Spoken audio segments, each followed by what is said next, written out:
আসসালামু আলাইকুম সবাইকে। অনেক দিন পর আজকে নতুন একটা ব্লগ নিয়ে আসলাম। আসলে আমি এমনিতে খুব ব্যস্ত ছিলাম, সেই জন্য কোনো ব্লগ আপলোড করা হয়নি। আজকে মোটামুটি ফ্রি ছিলাম, তো ভাবলাম একটা ব্লগ আপলোড করি। কোরবানি ঈদের প্রথম দিন আমার কিভাবে কাটলো সেটাই তোমাদেরকে দেখাবো। কোরবানি ঈদে কিছু করা হোক বা না হোক, আমার শ্বশুর বাড়িতে কিন্তু একটা আইটেম মাস্ট বি করা হবে, আর সেটা হচ্ছে চালের রুটি। আমি অবশ্য চালের রুটি কিন্তু এতটা পছন্দ করি না বললে ভুল হবে, আমি আসলে খাই না। কিন্তু আমার হাজব্যান্ড এটা পাগলের মতো পছন্দ করে। ওকে কেউ যদি বলে 3 বেলা তোমাকে চালের রুটি দিব, ও একদম খুশি। ব্যাপারটা এরকম, আমি যেরকম 3 বেলা নুডলস দিলে নুডলস খেতে পারবো, তেমনি ওকে 3 বেলা ভাত না দিয়ে যদি চালের রুটি দেওয়া হয়, ও চালের রুটি খেতে পারবে। আর তাই আমার শাশুড়ি বছরে একবার এতগুলো চালের রুটি বানায়। চালের রুটি বানানোর মোস্ট ইম্পর্টেন্ট টিপস হচ্ছে, এটা বানানোর সাথে সাথে কিন্তু ভেজে নিতে হয়, না হলে রুটিগুলো সেভাবে আর পরে ভাজা হয় না সুন্দর করে, এবং ভাজার পরে সাথে সাথে ঠান্ডা করে নিতে হয়। এই তো আমার শাশুড়ি একটা জালিতে করে সবকিছু মেলে রেখেছে যেন খুব সহজে ঠান্ডা হয়ে যায়। এই যে দেখো, এতগুলো রুটি আমার শাশুড়ি বানিয়েছে সেদিন, এখানে 100+ রুটি হবে। এদিকে চালের রুটি বানাতে বানাতে আমাদের কোরবানির গরু কোরবানি করা হয়ে গিয়েছে, আর সেখান থেকে এই মাংসগুলো আনা হয়েছে। তোমরা তো সবাই ভালো করেই জানো যে আমি কাঁচা মাছ, মুরগি, মাংসের গন্ধ একেবারেই নিতে পারি না। আর সেই মাংসগুলো আমার শাশুড়ির কাছে ছেড়ে দিয়েছি, উনি যা করার করবে। আমি এদিকে ভাবলাম একটু সেমাই বানিয়ে নিই, কারণ ঈদের দিন সেমাই খেতে কার না ভালো লাগে। তো ভাবলাম একটু সেমাই রান্না করি আমি। প্রথমে আমি একটু গুঁড়া দুধ নিয়ে নিলাম, এটাকে ভালো মতো এখন গুলিয়ে নিচ্ছি চামচের সাহায্যে। এরপর আমি আমার পরিমাণ মতো চিনি অ্যাড করেছি।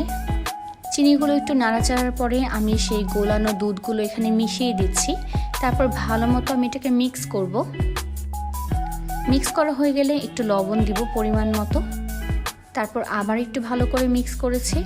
সেমাইয়ের মধ্যে আমার এই প্রাণ লাচ্ছা সেমাইটাই পছন্দ, আমি সবসময় এই সেমাইটাই খেয়ে থাকি। এরপর চলে গেলাম রান্নায়। আমি দুধটাকে ভালো মতো জাল করে নিব। বলক আসা মাত্রই বুঝে নিতে হবে সেমাই এখন দেয়া যাবে। তো সবগুলো সেমাই আমি ঢেলে দিলাম।